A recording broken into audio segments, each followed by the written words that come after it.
Dear brothers and sisters, it's wonderful to have all of you here. Now, once we know our goal and once intellectually we understand what are the steps to get to our goal, and then we have a passion to get to our goal, what is very important is that we put into action the steps so that we can reach our goal. It's just like, let's say you're going to a destination, and most people go to destinations through their cars. So you know where you want to go, you want to get there, and you come in the car and you sit in the car, but you don't turn the ignition on. If you don't turn the ignition on, the car's not going to move. So you need to put into action the steps that are going to take us to our goals. So how do we put into action all the steps that we have? When we look at our life and our day-to-day activities, we all, as we want to get something done, and during the day we have many, many things to do. We live in a world which is having many attractions toward the world for us. And so we get, for each and every one of us, activities in many areas that we feel we need to do during the day. And so we generally make a to-do list. In the old times it used to be on paper, maybe with the new case it might be on the phones. But a way by which we think and we feel what is important to do during the day. So in our to-do list, the first thing that we should have is meditation. Now, the great saints have said we need to give 10% of our daily time to our meditative practices. So that means about 2.5 hours. So the key is that we put in the first spot, okay, we need to meditate at least for that much time. Now, if we can do it the first thing in the morning, if we can do at least the 2.5 hours, then we know that that is done. But if, when we sit, it's difficult for us to sit for that long, then we can break that up and we can say, okay, we'll do it in 2 sessions. Maybe an hour and a half and an hour, maybe an hour, 15 minutes each. If we can't do that even, we can maybe break it into 3 sections, maybe 45 minutes and an hour, so that we are able to make sure that the most important thing that needs to be done is done. So we need to take action, we need to put into play, and we need to make sure that not only do we put it on the to-do list, it's way up there, so that's like the first task that needs to be done, so that the most important thing that needs to be done on a daily basis is done. Then, as we are focusing on our meditation practices, we'll find that life for us is going to be more joyous, more blissful, and more loving. And the more we meditate, the better the transformation in our being is going to come into play. So what is important is to be able to focus on this very important aspect of our lives. The next thing on our list after meditation should be selfless service. The need to help others. To help others because we want to help others, not that we are forced to do it. Even meditation should not be something that we feel that we are forced to do. Meditation should come automatically. We should enjoy doing it. We should do it because we want to do it, not because we are forced to do it. Anything that you're forced to do, you don't get benefits out of it. But if we do something because we want to do it, then we definitely are able to gain from it. So helping someone brings tremendous joy to us. The great spiritual masters have said that 1 hour of selfless service gives us the same benefit as 1 hour of meditation. So you can well imagine what the gains are when we do help someone selflessly. But if we help someone because we are forced to do it, or we help someone because we think they'll help us back, if we look for the rewards to help, then that does not benefit us. So the key is to be available in the day whenever opportunities arrive for us to help. And there are many opportunities that arrive. It could be like you could help someone physically, we can help someone emotionally, we can help someone intellectually, we can help someone financially. So many opportunities arrive in our life where we can help others. So the great saints say we should make use of them. Because if God has been generous to us to provide us with maybe good health, maybe good relationships, understandings, maybe good intellect, maybe help us financially, then it's a gift of the Lord. And so we need to be able to give back to the community. We need to be able to help. And help can be provided to those who we know. Help can be provided to the people in our neighborhood. Help can be provided to those who live in our cities or our countries. Or help can be provided to anyone else in the world. Helping to quench the thirst of someone, helping to fulfill a need for someone which will dramatically improve their way of life is what selfless service is all about. So whether we help someone that we know or we help someone that we don't know, we should make ourselves available to help. The third thing on our list should be to attend satsangs, to be able to take the time daily to fine-tune our attention towards God. Now, there are times when we can physically go to a satsang, because wherever we live there might be a satsang community, we have a satsang center, and we have gatherings maybe once a week, maybe once in 2 weeks, some places they're gatherings every day. So whenever there's an opportunity for us to go to satsang, we should make good use of it. Why? Because when we go to satsang, the benefits that we get are tremendous. And we might not see the benefits as we go there. We might not understand the benefits as we get there. But the benefits come to us in abundance. Because when we are in satsang, which is in the name of the great spiritual masters, then our attention is on God. Because the great saints are always exhorting us to solidify our connection with God. And so, when we find ourselves in the world outside, then we find that our attention is dispersed in the activities of the world. Okay. When it's dispersed in the activities of the world, that means our attention is not on our goal, because we need to be able to survive in this world.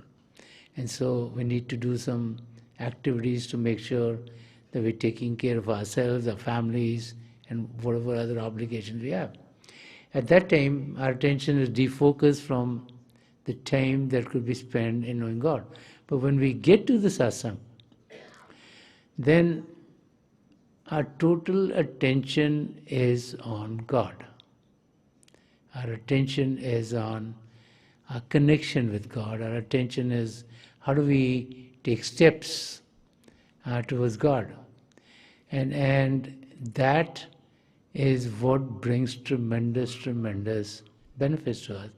Because wherever our attention is, that's what we become. So the more time we spend in the satsang arena, the more benefits we get. When we have opportunities to be in the satsang where the physical presence of the spiritual master is there, then many more gains come to us, because then we are open.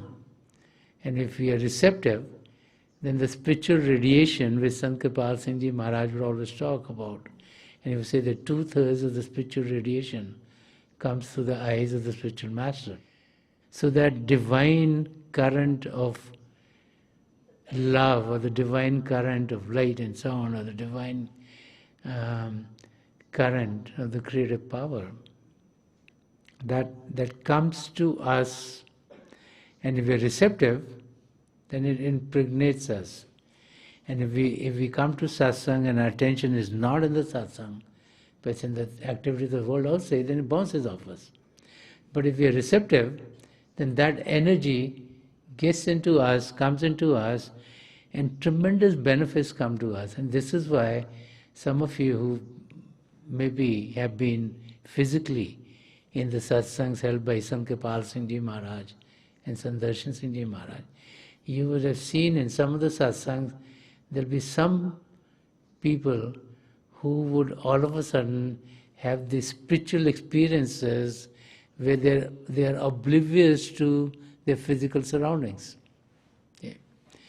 This happens because the person is very receptive, and when they're receptive, they are gaining from the spiritual energy which is coming their direction.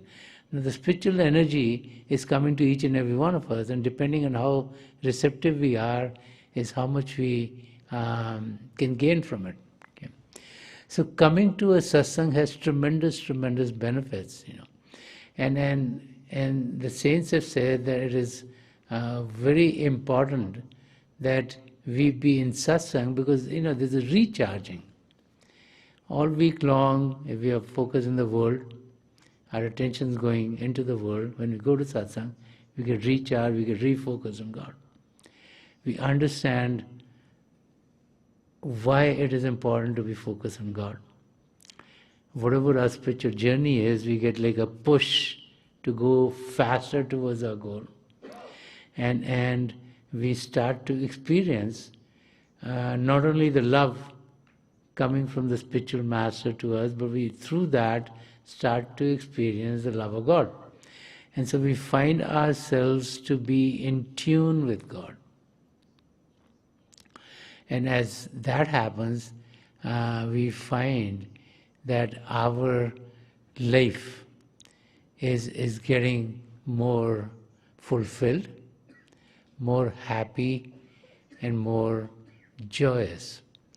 And so as we think about the steps that we need to take and the action we need to take to fulfill the steps, these actions of meditation, of being able to do selfless service and going to satsang are the key which help us be propelled towards our goal. Sant Rajinder Singh Ji Maharaj, who wrote much about the spiritual way, and he gave guidance to how do we take these steps. In one of his verses, he explains at our own level what is really troubling us from taking these steps. When we think of what troubles us from knowing God, the key to understand is that each and every one has the same problem. Okay? And that problem is our ego. It's our ego that keeps us away from God. It's our ego which separates us from the Creator. It's our ego that creates duality.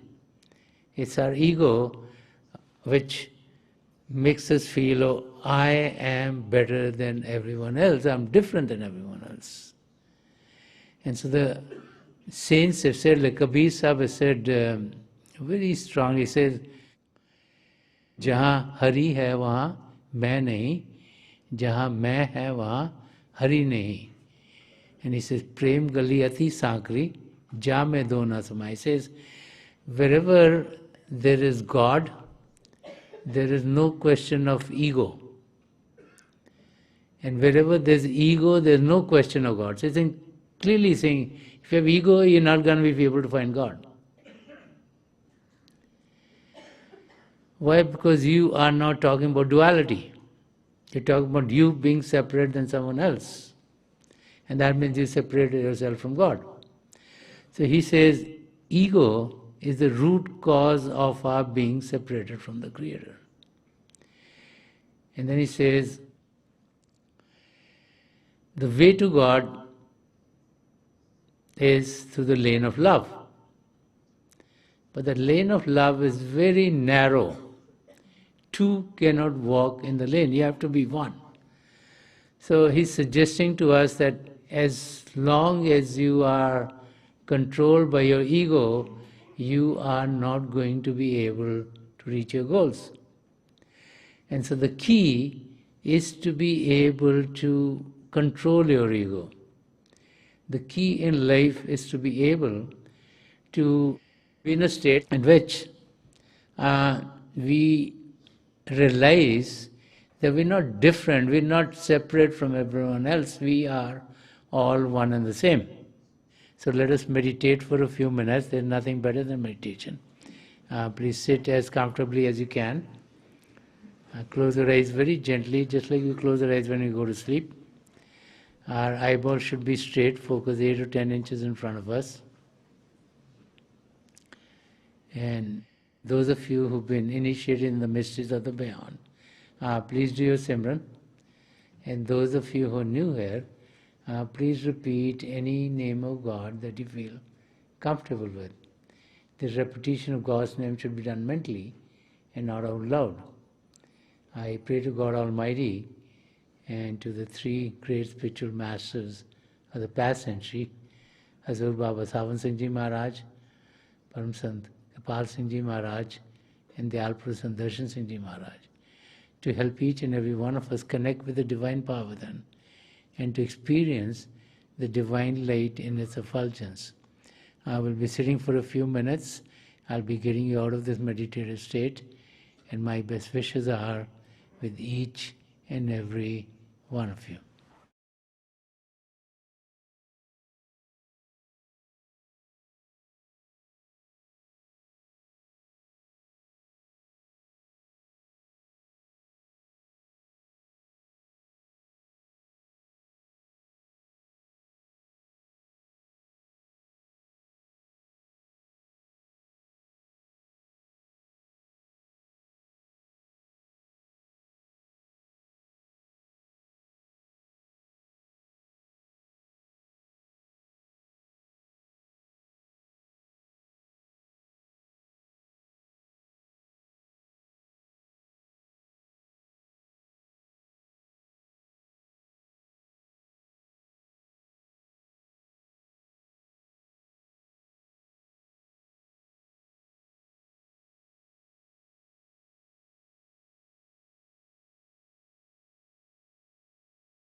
Please leave off. Please leave off.